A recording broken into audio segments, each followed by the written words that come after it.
한 회기 동안 평안으로 인도하신 하나님 감사합니다. 오늘 84회 정기노회를 앞두고 먼저 하나님께 예배하오니 떠서 이 시간 모든 순서를 주님께 부탁합니다. 예수님의 이름으로 기도하옵나이다. 아멘. 신앙 고백합니다. 전능하사 천지를 만드신 하나님 아버지를 감사하오며 그 외아들 우리 주 예수 그리스도를 믿사오니 이는 성령으로 잉태하사 동정녀 마리아에게 나시고 본디오 빌라도에게 고난을 받으사 십자가에 못 박혀 죽으시고 장사한 지 사흘 만에 죽은 자 가운데서 다시 살아나시며 하늘에 오르사 전능하신 하나님 우편에 앉아 계시다가 저리로서 산자와 죽은 자를 심판하러 오시리라. 성령을 믿사오며 거룩한 공예와 성도가 서로 교통하는 것과 죄를 사하여 주시는 것과 몸이 다시 사는 것과 영원히 사는 것을 믿사옵나이다. 아멘. 찬송가 70장 찬송합니다.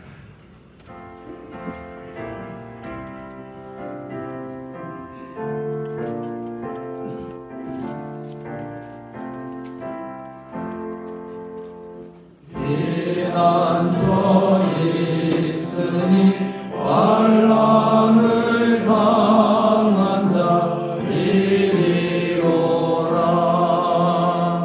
땅들이 변하고 물결이 일어나 산 위에 넘치되 두렵잖네. 이방이 떠들고 나라들 모여서 진동하나. 우리 주 목소리 한 번만 바라면 천하의 모든 것 망하겠네. 만유주 하나님 우리를 도우니 피난처요. 세상의 난리를 그치게 하시니 세상의 장dom이 쓸데없네. 높으신 하나님 우리를 구하니 할렐루야. 괴로움이 심하고 환난이 극하나 피난처 되시는 주 하나님.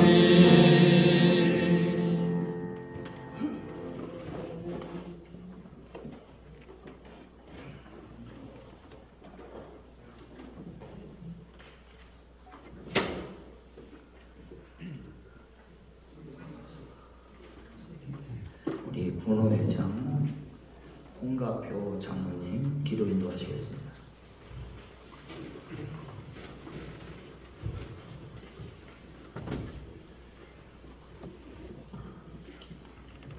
사랑과 은혜가 풍성하신 하나님 아버지, 아름다운 결실의 계절 가을을 우리에게 허락하시고 오늘 청명한 일기 주셔서 서강노회가 제84회기 정기 가을 노회를 개최할 수 있도록 은혜 주신 하나님 감사합니다. 오늘 서강노회에 속한 모든 노회원들이 한자리에 모여 먼저 교회 예배를 드리오니 성삼위 하나님께서 영광 받으시옵고 성노회가 되도록 성령님 인도하여 주시기를 원하옵나이다. 이 땅에 많은 교회들이 코로나 팬데믹 시기를 겪으면서 여러 가지 어려움에 직면해 있음을 주께서 아시오니 속히 하나님을 향한 예배와 교회의 본질을 회복하여서 다시 힘을 내어 부흥의 길로 들어설 수 있게 하옵소서. 헤쳐나갈 길도 주께서 열어주시옵소서.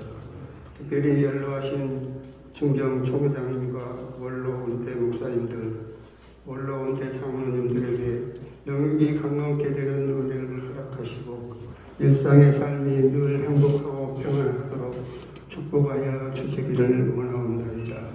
또한 너에 속한 모든 목사님들과 장로님들의 섬김과 수고가 지교회의 아름다운 신앙의 열매들로 풍성하게 나타낼 수 있게 하여 주옵소서.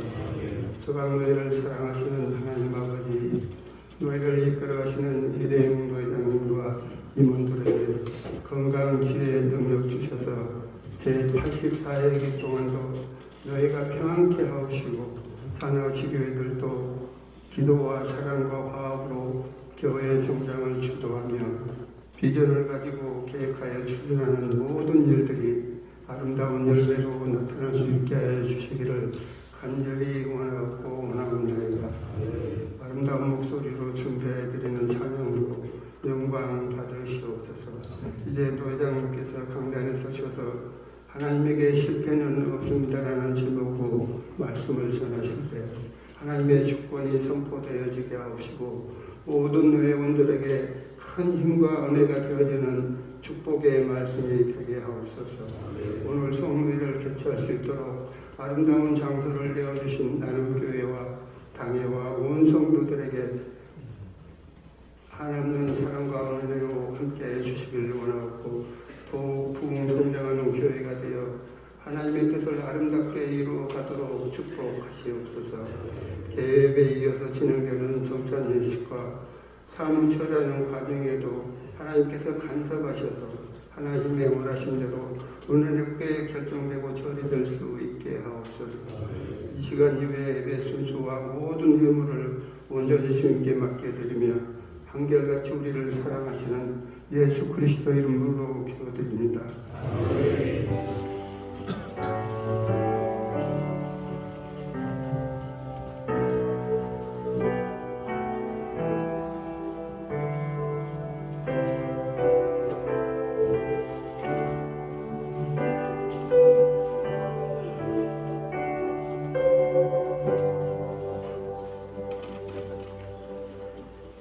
우리 부회록석이 정진호 목사님 성경 봉독 해주시겠습니다. 이 시간 우리에게 주신 하나님의 말씀은 열왕기상 19장 15절로 18절의 말씀입니다. 열왕기상 19장 15절로 18절의 말씀 제가 공독합니다. 여호와께서 그에게 이르시되 너는 내 길을 돌이켜 광야를 통하여 다메섹에 가서 이르거든 하사엘에게 기름을 부어 아람의 왕이 되게 하고 너는 또 nim시의 아들 예후에게 기름을 부어 이스라엘의 왕이 되게 하고 또 아벨무홀라 사밧의 아들 엘리사에게 기름을 부어 너를 대신하여 선지자가 되게 하라. 하사엘의 칼을 피하는 자를 예후가 죽일 것이요 예후의 칼을 피하는 자를 엘리사가 죽이리라. 그러나 내가 이스라엘 가운데에 7,000명을 남기리니 다 바알에게 무릎을 꿇지 아니하고 다 바알에게 입맞추지 아니한 자니라. 아멘.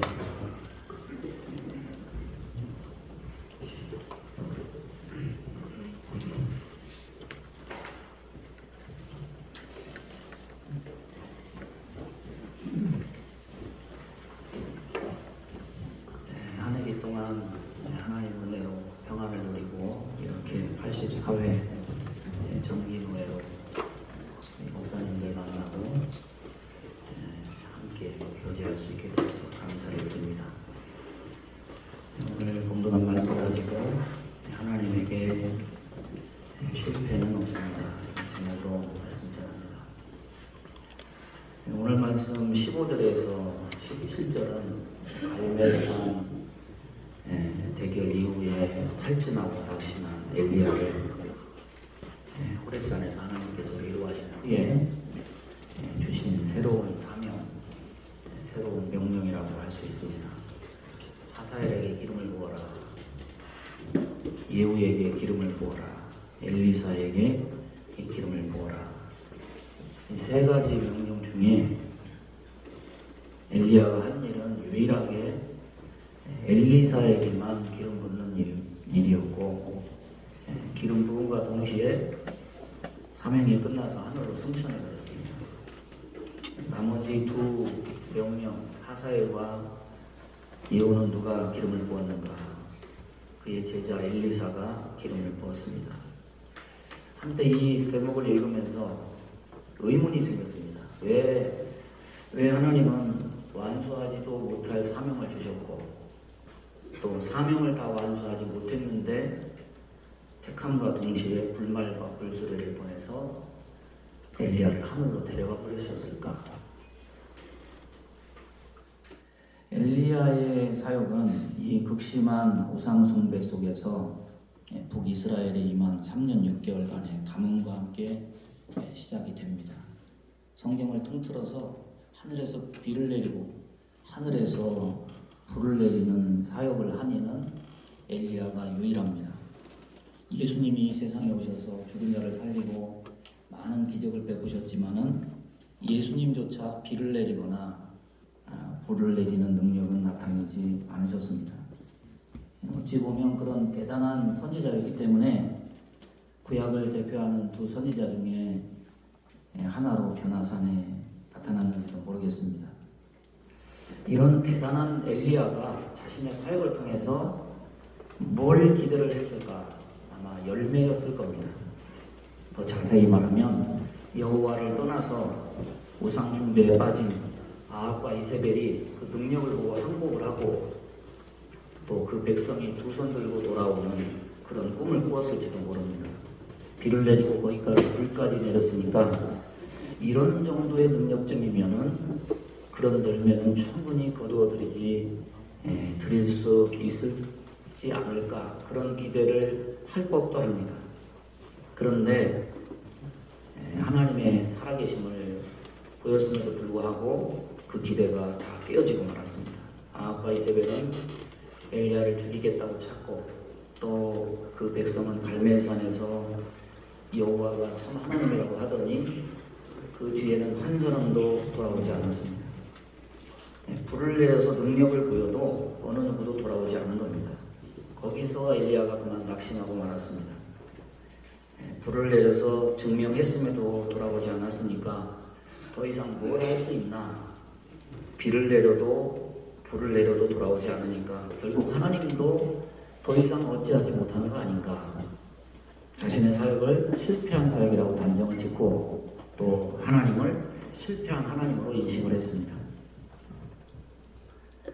참 대단한 능력을 가진 엘리야지만은 성경은 이 엘리야에 대해서 이와 같이 말씀합니다. 야고보서 5장 17절 보면 엘리야는 우리와 성정이 같은 사람이로되 하나님께 부여받은 능력은 다르겠지만 이 본성, 인간으로서 감정은 우리와 같다 증언합니다.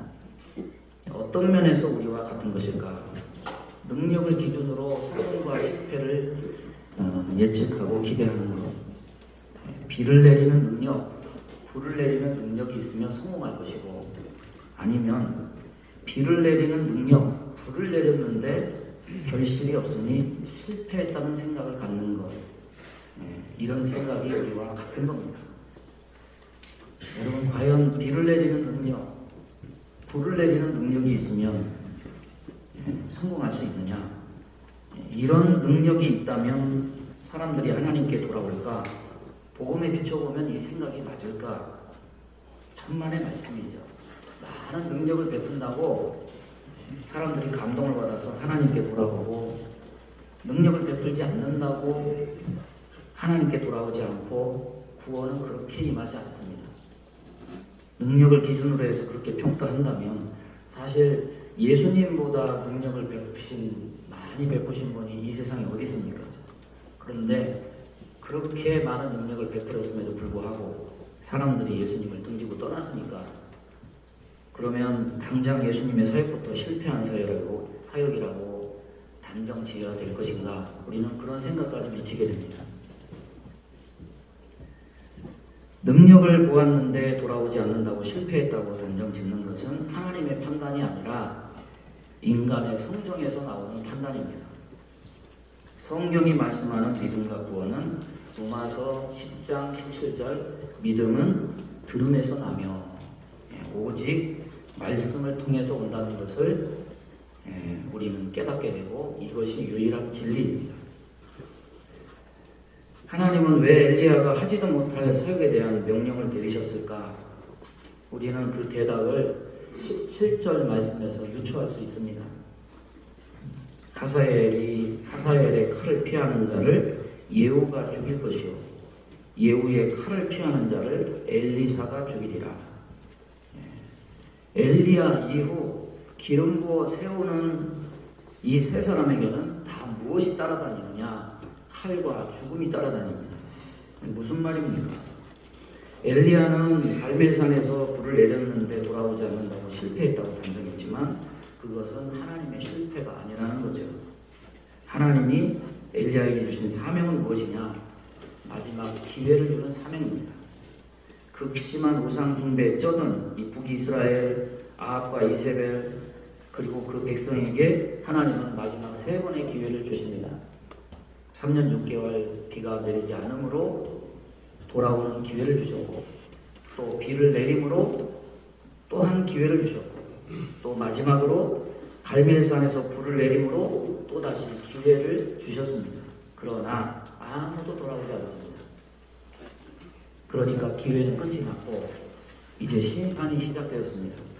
그래서 하나님은 심판하는 선지자, 심판하는 사람들을 세우셨습니다. 엘리야는 기회의 선지자였지만 엘리사는 심판의 선지자입니다. 그가 세운 하사엘이 이스라엘 백성을 칼과 죽음으로 심판하고 예후는 아합과 이세벨과 우상 숭배자들을 칼과 죽음으로 심판했습니다. 엘리사가 하사엘을 세울 때 그를 쏘아보며 눈물을 흘렸습니다. 그러니까 하사엘이 내 주여 어찌하여 오시나이까? 엘리사가 네가 이스라엘 자손에게 행할 그 악을 내가 안다. 성에 불을 지르고 장정을 칼로 죽이고 어린아이를 메어 치고 아이벤 부녀를 네가 가릴 것이다. 자기 민족을 죽이는 원수입니다. 그런데 그를 이스라엘을 심판하는 자로 세우시는 것이 하나님의 뜻이니 엘리사는 억장이 무너지는 마음으로 운 겁니다.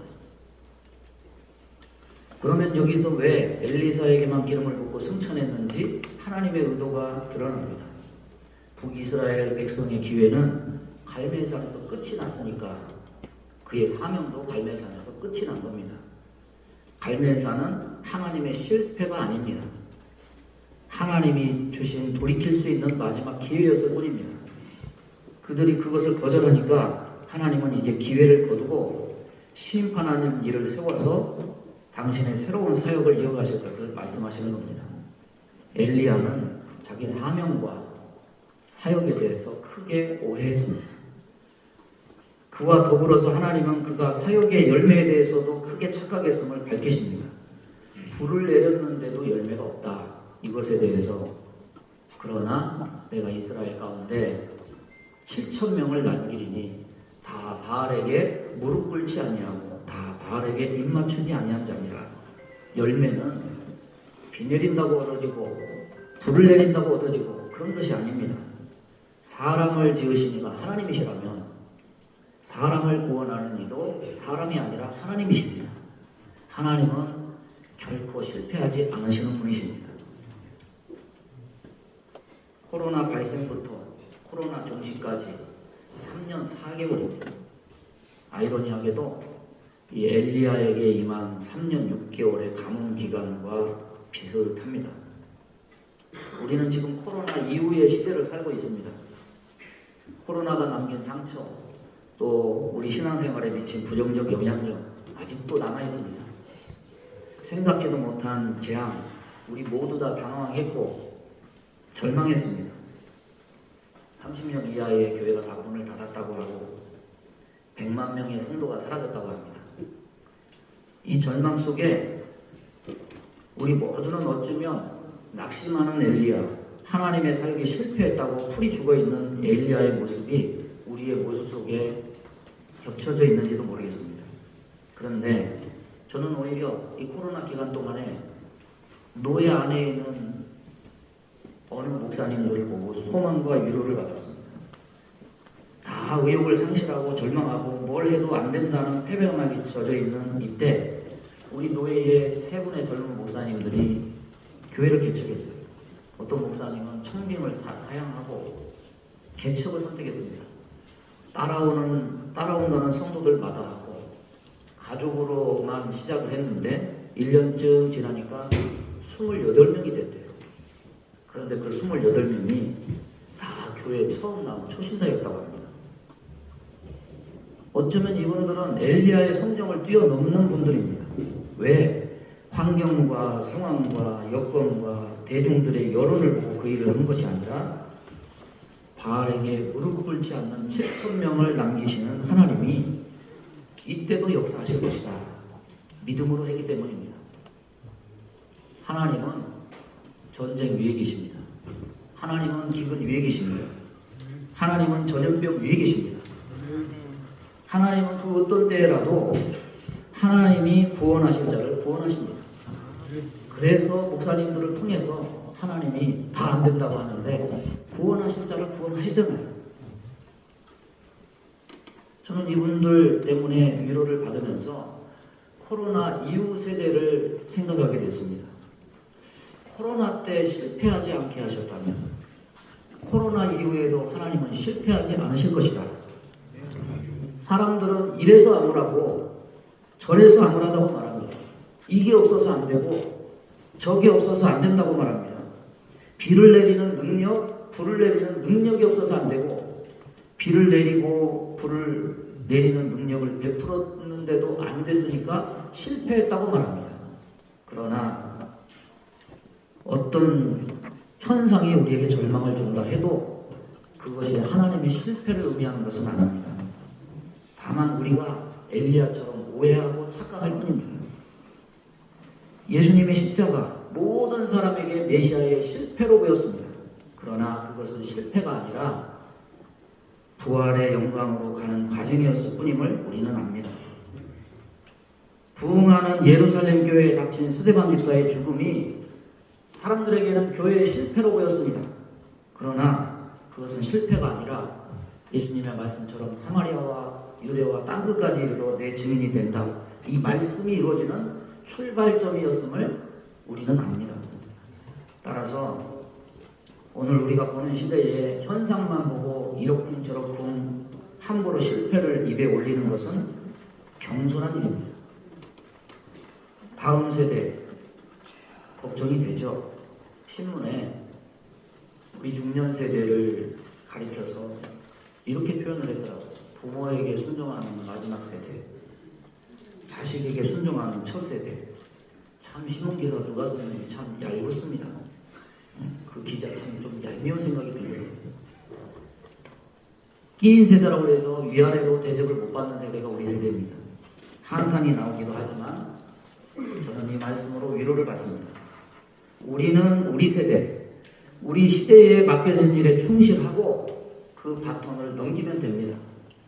사명을 주시는 이가 하나님이시고 기한을 정하시는 분도 하나님이십니다. 열매를 맺시는 분도 하나님이십니다. 엘리야 다음에 엘리사를 세우셨다면 다음 세대 걱정할 필요 없습니다. 하나님은 다음 세대를 책임질 사명자, 필요한 사람을 반드시 세워서 그 뜻을 이루실 겁니다.